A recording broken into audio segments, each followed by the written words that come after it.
제가 결정할 문제 아니야 라는 얘기를 했다라는 거예요. 누가 했는지 같이 볼까요? 채용 땐 아빠 찬스, 사직은 자녀 의지라는 성관이의 입장이다 라는 겁니다. 아까 말씀드렸죠. 성관이 이 특혜 채용 문제 관련해서 어제 국회 행안위에서 직접 성관이를 불렀습니다. 그랬는데 어떤 얘기들이 오갔느냐 직접 들어보시죠. 지금 따님 사퇴 시킬 의향 있으십니까? 그럼 본인의 의사. 저러니까요. 저러니까 성관이가 사무총장이 아무리 저렇게 해도 저런 소굴로 놔두고 있다고 국민들이 비판하는 겁니다. 따님 사직서 내게 해줄 겁니까? 제가 결정한 문제는 본인 의사죠.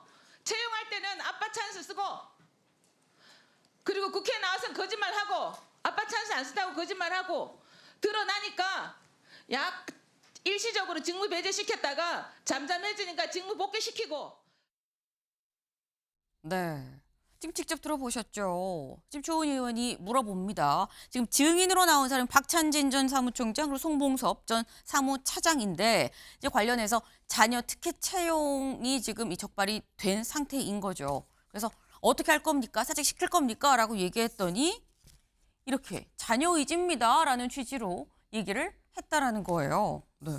근데 지금 이 자녀 의지라고 이 자녀 의지라고 얘기를 하는 게 윤영걸 대표님. 네. 사실 이게 어떻게 보면은 내가 말을 해도 들을 상황이 아니거든요라는 말일 수도 있고요. 또 하나는 일단 좀 한번 최대한 버텨보자라는 것일 수도 있고요. 뭐일까요? 뭐 버텨보자 이거 아니겠어요? 부자일 것이다. 이 또한 지나가리라. 해볼 테면 해봐라.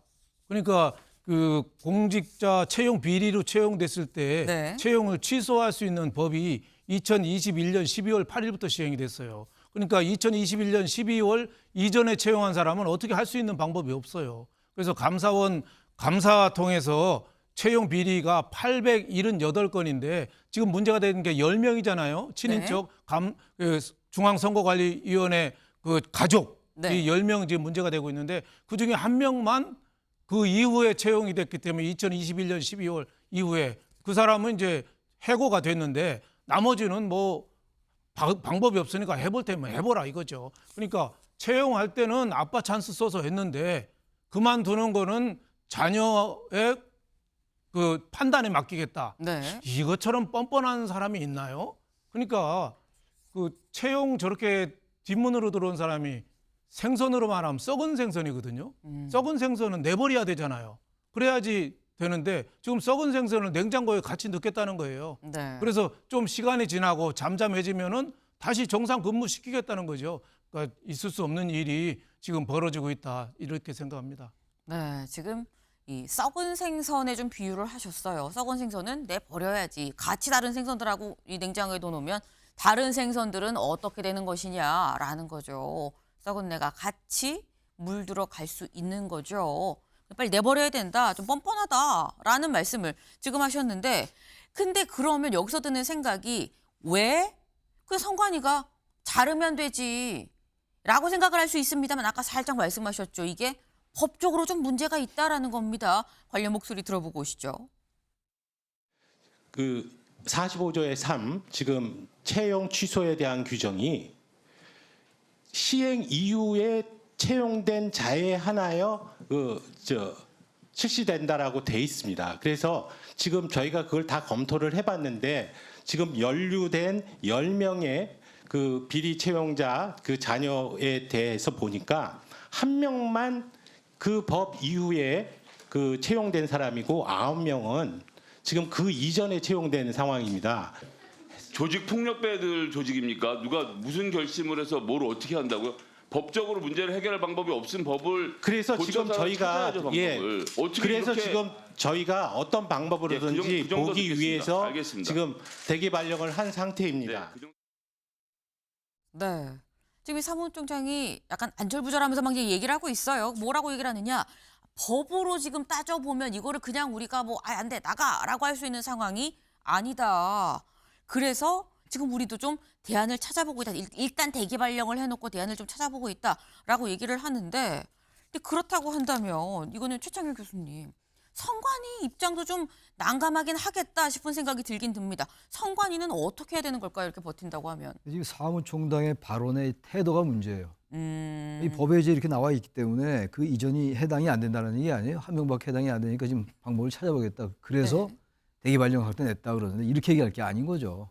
이 878명인데다가 지금 온 이 선관위가 선거를 관리하는 헌법기관이잖아요. 네. 선거의 공정성과 중립성 때문에 이제 헌법기관으로서의 지위를 유지하고 이번에도 직무감찰, 감사원 직무감찰을 헌재에서 위헌적이다라고 얘기할 정도로 선관위 중대한 기구입니다. 중요한 기구인데 사무총장이라는 사람이 나와서 이렇게 얘기하면 대단히 무책임하죠. 이 말 자체, 요 자체로만 본다면 틀린 말이 아니겠습니다만 말의 맥락이라는 게 있는 건데 이렇게 얘기할 게 아닌 거죠. 이런 법이 있음에도 불구하고 법적 모든 책임을 다하겠다. 사과한다. 그리고 나서 이런 사람들에 대해서는 만약에 본인들이 사퇴하지 않으면 선관위 차원에서 네. 법에다 뭐 어떻게 무슨 조치를 취해서 법원의 판단을 받아보겠다. 이렇게 하는 게 정상 아니겠어요? 같은 말이라도. 말을 이렇게 하는 거 완전히 이건 무책임하게 우린 모르겠다. 이게 전형적인 공무원들의 모든 공무원이 그렇지 않습니다만 아주 그 법률 하나하나를 자꾸로만 해석하는 거거든요. 네. 법이 존재하는 건 말이죠. 대한민국 국민을 위해서 존재하는 거예요. 이런 식으로 하는 건 이 지금 상황을 여전히 안이하게 보고 있다라고 생각이 안 돼요. 제가 알기에는 많은 언론에 나왔지만 가족회사다. 자신들끼리 이제 다 가족끼리 하는 거다. 그리고 선관위가 그렇게 운영돼 왔다. 이게 전통이고 관행이다. 이런 얘기도 했다는 거 아닙니까? 그러니까 이 선관위인 직원들, 사무총장 사실은 선관위 빼놓고 1인자거든요. 이런 사람들, 이런 분이 이렇게 얘기를 한다는 게 얼마나 공직자로서 무책임하냐. 우리 이 지금 사무총장의 발언을 문제 삼을 필요가 있을 것 같아요. 이 말 자체가 법률적으로 틀린 말은 아니겠습니다만 네. 국회 나와서 지금 국민의 대표가 질문한 거에 대해서 이 상황을 이렇게 안이하게 잘못 판단하고 있다는 걸 상적으로 보여주는 거기 때문에 저는 이 김용민 사무총장의 발언 자체를 문제 삼을 필요가 있다고 저는 생각합니다. 네. 지금 이 김용빈 사무총장의 말 자체가 물론 그냥 내용만 놓고 보면은 틀린 말은 아니긴 하지만 이런 식으로 말을 하는 것 자체가 뭐 어떻게 해? 라는 취지의 별로 개전의 정에 보이지 않는 태도 아니냐라는 말씀을 하셨어요. 윤영걸 대표님. 예. 선관위가 어떻게 해야 되는 겁니까?